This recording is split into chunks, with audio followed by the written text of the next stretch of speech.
નમસ્કાર. ચાલો આજે ધોરણ 10ના વિજ્ઞાનના એક ખૂબ જ અગત્યના પ્રકરણ રાસાયણિક પ્રક્રિયાઓ અને સમીકરણોનું એકદમ ફટાફટ રિવિઝન કરી લઈએ. પરીક્ષામાં સારા માર્ક્સ માટે આ ચેપ્ટર બહુ જ જરૂરી છે. તો ચાલો આને એકદમ સહેલું બનાવી દઈએ.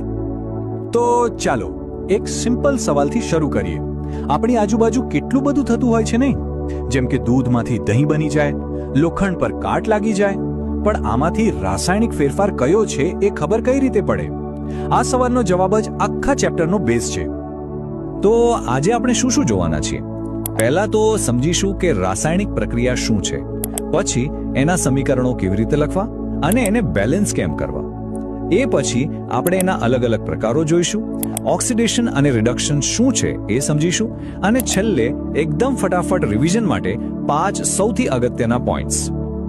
તો ચાલો શરૂ કરીએ